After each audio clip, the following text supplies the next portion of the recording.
নির্বাচনের আর মাত্র যদি ধরে যে ফেব্রুয়ারিতে, সেক্ষেত্রে আসলে 2 মাসের কিছু বেশি সময় বাকি রয়েছে। সেক্ষেত্রে আপনারা গতকালই দেখেছি যে বিএনপির পক্ষ থেকে 237 জনকে মনোনয়ন দেওয়া হয়েছে এবং নির্বাচনের হাওয়া ইতিমধ্যে শুরু হয়ে গেছে। আপনাদের বড় দল হিসেবে আপনাদের যে মনোনয়ন দেয়া, সেটি দেওয়ার মধ্য দিয়ে একজনকে স্থগিত করা হয়েছে, যদিও জোটের শরিকদের জন্য আমরা শুনেছি 63টি আসন রাখা হয়েছে। এই যে মনোনয়ন দেওয়া হয়েছে, সেক্ষেত্রে আসলে কোন বিষয়টিকে প্রাধান্য দিয়েছে বিএনপি? বিএনপির মনোনয়ন তো আপনারা জানেন যে অনেক চুলচেরা বিশ্লেষণ করেই গতকালকে 237 জনের নাম ঘোষণা করা হয়েছিল, আজকে একজনকে স্থগিত করা হয়েছে। তো এই চূড়ান্ত ভাবে না হলেও এটা সাময়িকভাবে আপনার চূড়ান্ত বলেই বিবেচিত হচ্ছে এখন, যে যাদেরকে নমিনেশন দেওয়া হয়েছে এদের মধ্যেও কোনো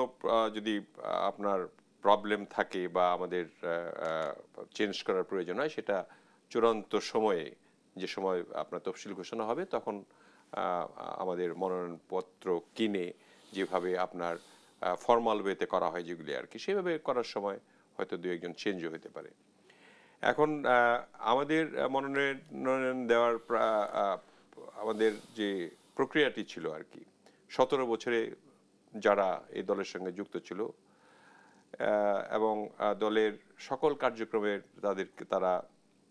নিজেদেরকে অংশগ্রহণ করেছেন, এবং সবচেয়ে জরিপটা এমনভাবে করা হয়েছে যে জনপ্রিয়তাটা কার কতটা বেশি আর কি, বাংলাদেশ জাতীয়তাবাদী দলের সঙ্গে যারা আছে এবং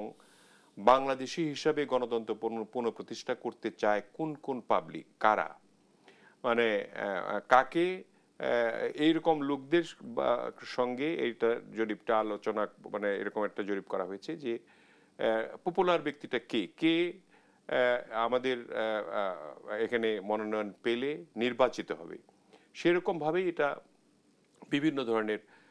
ধরেন জরিপ হয়েছে, 5টা 6টা জরিপ হয়ে প্রার্থী আমাদের এক একটা জায়গায় 3 জন 4 জন 5 জন এরকম, কমপক্ষে আমরা 2-1 জায়গায় একজন করেছিলাম আর কি, আর বাকি সব জায়গায় এরকম 2 জন 3 জন 4 জন করেছিল। তো আমাদের যোগ্য প্রার্থী ছিল, এর মধ্যেই বাছাই করে একজনকে দেওয়া হয়েছে যাতে করে তিনি জনগণের ম্যান্ডেট নিয়ে সংসদে আসতে পারেন। সেই প্রেক্ষিতে আমাদের 2 দফা 8টি ডিভিশনের আপনার সকল প্রতিযোগী প্রার্থীদের যারা মনোনয়ন পেতে চান তাদেরকে নিয়ে আমাদের ভারপ্রাপ্ত চেয়ারম্যান জনাব তারেক রহমান, তিনি আমাদেরকে নিয়ে আলোচনা করেছেন, কথা বলেছেন যে মনোনয়ন তো সবাই চাইলেই দেওয়া যাবে না, দেওয়া যাবে একজনকে, সেই হিসাবে যাকেই মনোনয়ন দেওয়া হবে হোক না কেন, তার পক্ষে যাতে বাকি সবাই যারা আছে তারা যাতে কাজ করে, সেই দিকগুলি বিবেচনায় রেখে যিনি সবচেয়ে ভালো প্রার্থী মনে করেছেন আর কি, এইগুলি জরিপের মাধ্যমে হিসাব নিকাশ করে এবং তার ব্যাকগ্রাউন্ড চিন্তা করে পার্লামেন্টে আসলে কি ভূমিকা রাখতে পারবেন, জনগণের জন্য কিভাবে কাজ করতে পারবেন, এলাকার উন্নতি কিভাবে তিনি করার কতটুকু প্রবণতা তার রয়েছে, জনগণের কাছে অ্যাকসেপ্টেবিলিটি কতটুকু আছে, এগুলিকে সব বিবেচনায় এনে কিন্তু এই মনোনয়নগুলি দেওয়া হয়েছে। এবং এই মনোনয়নের মধ্যে আমি মনে করি যে সবাই মানে যে সময় আমাদেরকে জনাব তারেক রহমান সাহেব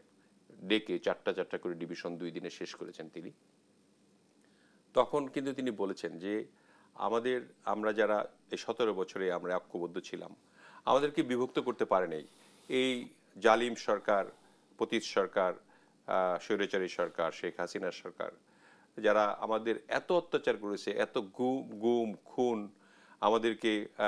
কোথাও দাঁড়াতে দেয় নাই, সেই জায়গায় যখন আমাদেরকে কেউ ভাঙতে পারে নাই, তো আমার বিশ্বাস যে আমাদের উদ্দেশ্যে এভাবে বলেছেন, আমার বিশ্বাস যে আপনাদেরকেও কেউ ভাঙতে পারবে না। এটার ধরেন আমাদের তো অনেকগুলি জায়গা আছে যে সরকার গঠন করলে স্থানীয় সরকার নির্বাচনগুলি রয়েছে, আমাদের পৌরসভা রয়েছে, আমাদের সিটি কর্পোরেশন রয়েছে, আমাদের উপজেলা নির্বাচন রয়েছে, আমাদের আপনার ডিস্ট্রিক্ট কাউন্সিলের নির্বাচন রয়েছে। তো যোগ্যতা অনুসারে তাদেরকে সেইভাবে মূল্যায়ন করা হবে।